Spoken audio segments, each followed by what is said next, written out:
All right, welcome back. We're still in section 6.2. So the last video I did the parent graph for sine and cosine. And in this video, what I'm going to show you is transformations. That's a T, I know the glare is right there, but that's a transformations. And this is transformation of the sine and cosine function. F of x equals, and it's the same thing, just one's cosine is one in sine. It says plus or minus a times cosine, or you could have sine, of the quantity of k times theta, that's your angle, plus or minus c plus or minus d. And what do these variables, a, k, c, and d, what does that do to your sine or cosine function? That's what we're going to talk about in this video. Okay, first thing is the amplitude. Remember in the parent graph for sine and cosine, you had an amplitude, and the amplitude is how high or how low you go from the midline. So if you're multiplying a cosine or sine function by some value, the absolute value of a is your amplitude. And that tells you how high and how low it's going to go from the midline. We know in the parent function, we talked about the period. The period for sine and cosine is 2 pi. Well, when you have a transformation, the period can change if you multiply the angle by a value. So the new period is found by taking the period of the parent function, 2 pi, and dividing it by k. Okay? Phase shift. Phase shift is if you're moving the graph to the right or the left. And the phase shift is found by taking the opposite of whatever the c value is and dividing it by the k value. Vertical shift would be, are you going to shift the graph up or down? If it's a positive d, you're going to shift the graph up. If it's a negative d, you're going to shift the graph down. And then on our parent graphs, we did our increments by what was on the quadrant angles. Well, if you're multiplying and adding and subtracting things to the function, it's going to change your increments along the x-axis. So to find nice increments to work with, what we can do is just do 1/4 times whatever our new period is. So 1/4 of the period. So make sure you copy this down, and I'm going to send you a copy of my notes with this on there. And now let's practice this. How does this work? Let's take a look at one. Let's take a look at a transformation of a sine or cosine function.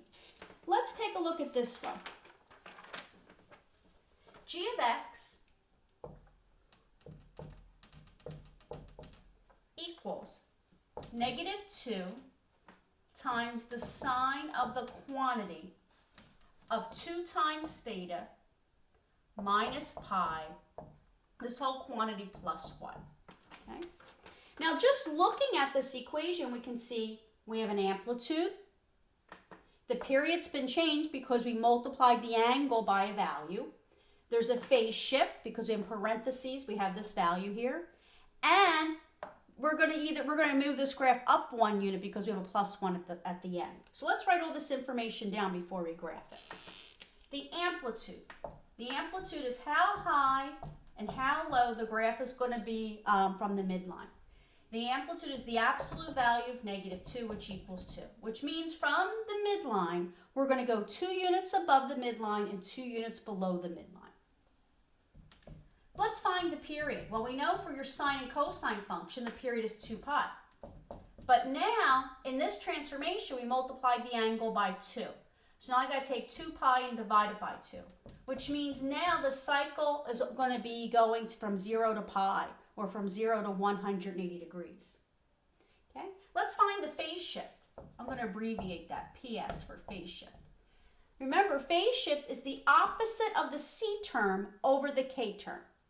Well, if you look in this equation, your C term is -pi.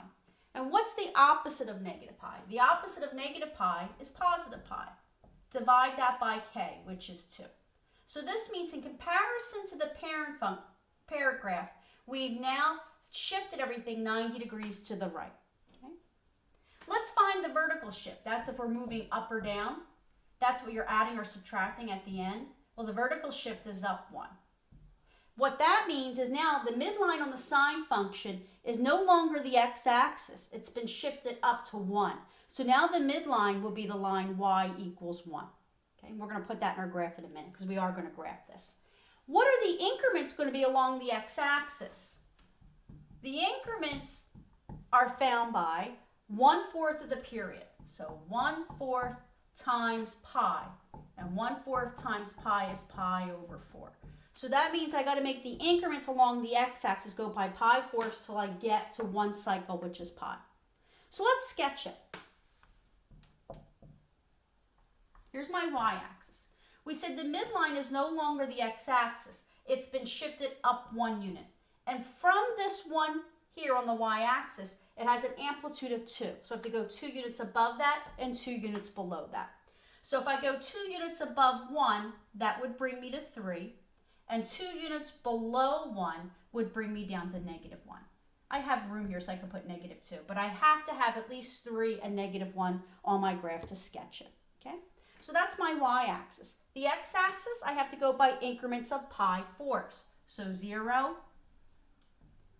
pi fourths. Pi fourths plus pi fourths is 2 pi fourths, and 2 pi over 4 simplifies to pi halves. Then add another pi fourths to that, that would give me 3 pi fourths. Add another pi fourths to that would give me 4 pi over 4, which is pi.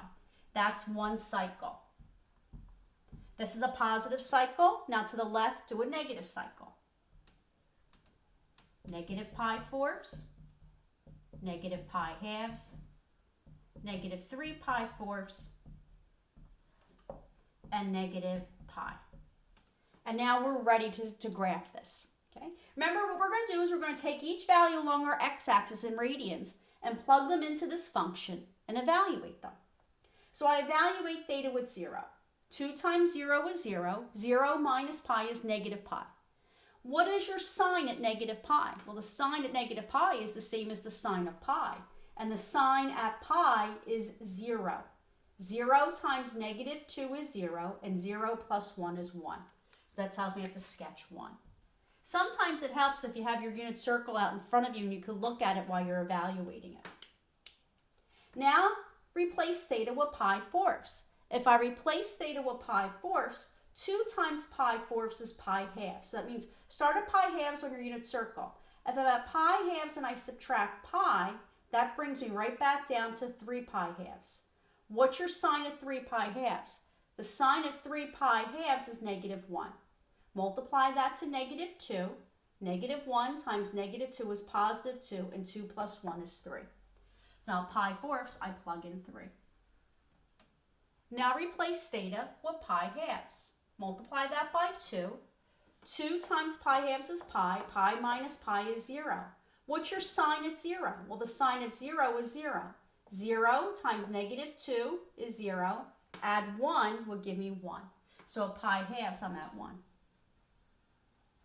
Now replace theta with 3 pi fourths. If I replace theta with 3 pi fourths, 2 times 3 pi fourths is 3 pi halves. So start at 3 pi halves and subtract pi. If I'm at 3 pi halves and I subtract pi, that brings me back to pi halves. What's your sign at pi halves? Well, the sign at pi halves is 1. 1 times -2 is -2, and -2 plus 1 will give me -1. So 3 pi fourths, I plot -1. Now replace theta with pi. If I replace theta with pi, 2 times pi is 2 pi. 2 pi minus pi is pi. What's your sign of pi? The sign of pi is 0. Multiply that by -2, which would still be 0. Add 1, and that will give you 1. So a pi plot 1. And that is one cycle.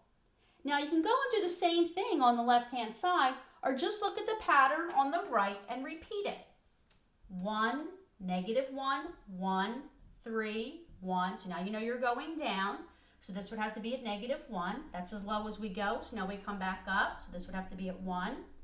This would have to be at 3. And then we come back down here to 1.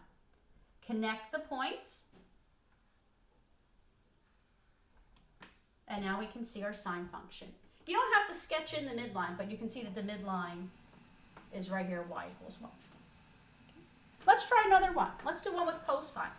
So let me erase this, and then we'll do a cosine.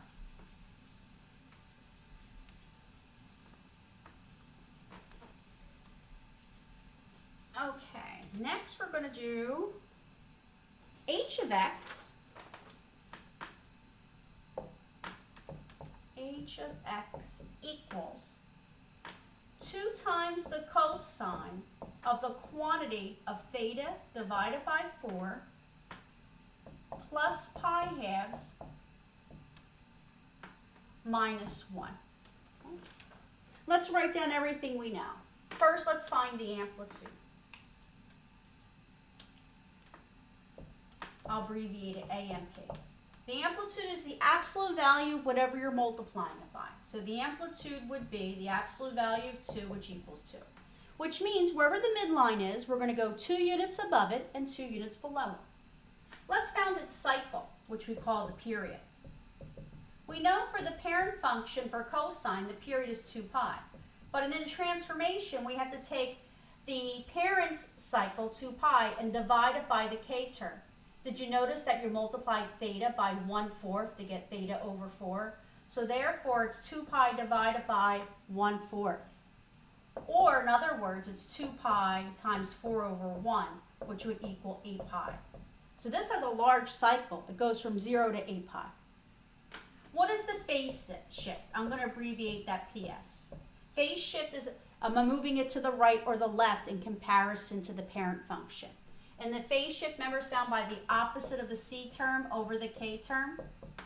Your C term here is pi halves, so it'll be negative pi halves, because you need the opposite of that, divided by the K term, and the K term was 1/4. Or in other words, negative pi halves times 4 over 1, which would give you negative 4 pi over 2, which would be negative 2 pi. So that means in comparison to the parent function, all your coordinates are shifting 360 degrees to the left. That's what negative 2 pi means here. What's our vertical shift?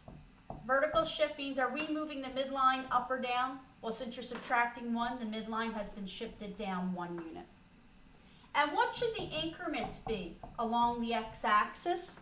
Because we're doing transformations, we're not going to use the quadrant angles. So to find the new increments, I'm going to do 1/4 of the period. And 1/4 of the period, which was 8 pi, a quarter of 8 pi is 8 pi over 4, which gives you 2 pi. So that means make your increments along the x-axis go by 2 pi. Okay? All right, I'm going to erase this. You have this in your notes. I'm going to erase it so that I can put my graph in. Let's graph it now. We need our y-axis. Now let's think about the y-axis here.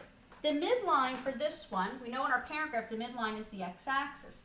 But if you looked in our notes, we had a vertical shift down 1 unit. So now the midline has been shifted down 1 unit. So I'll move to negative 1.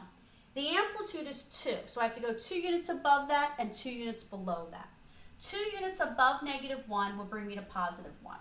Okay, I have some space up here, so I'll put another 1. And then I have to go 2 units below that. Let me just erase this because I have to go down a little further.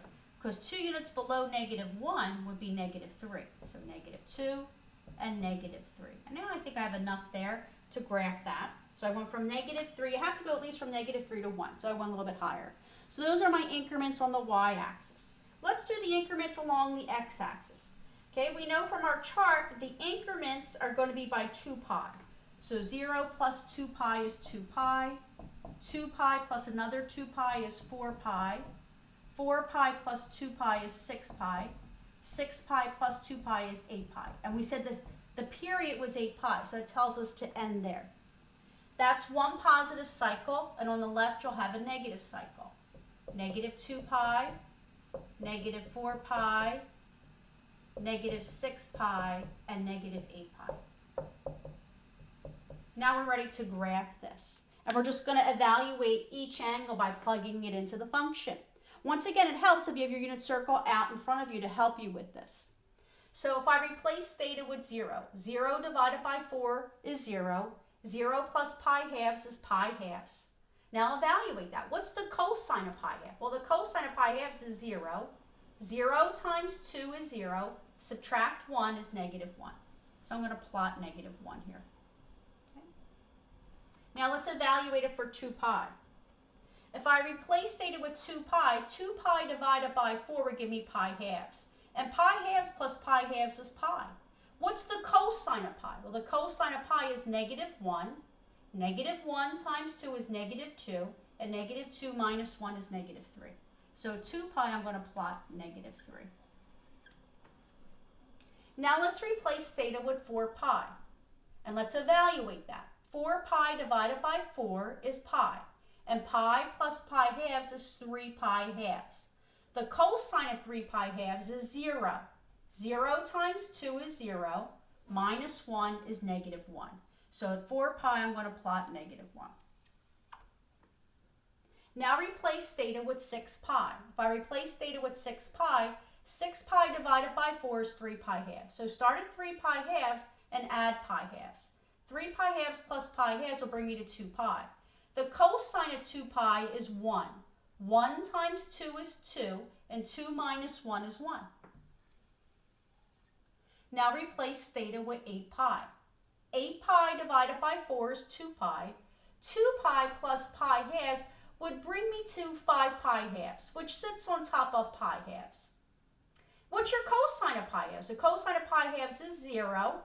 0 times 2 is 0. Minus 1 is negative 1. So at 8 pi, I plot negative 1. That's my one positive cycle. Now we want to show a negative cycle. So I can evaluate them for my negative angles, or just look at the pattern on the right and repeat it. So we're at negative 1, positive 1, negative 1, negative 3, negative 1. We can see we're going back up. So negative 2 pi would be 1. Then coming back down, negative 4 pi would be negative 1. Negative 6 pi would be negative 3. And negative 8 pi would be negative 1. Connect your dots because we know sine is a continuous function. Okay. We evaluate this, we can see our midline is y equals negative 1, which we had that in our notes. That was our vertical shift. We saw that we have an amplitude of 2 units above that and 2 units below that. Okay. All right, I'm going to stop this video and I'm going to put your homework up on the board next, and I'll come back with that one.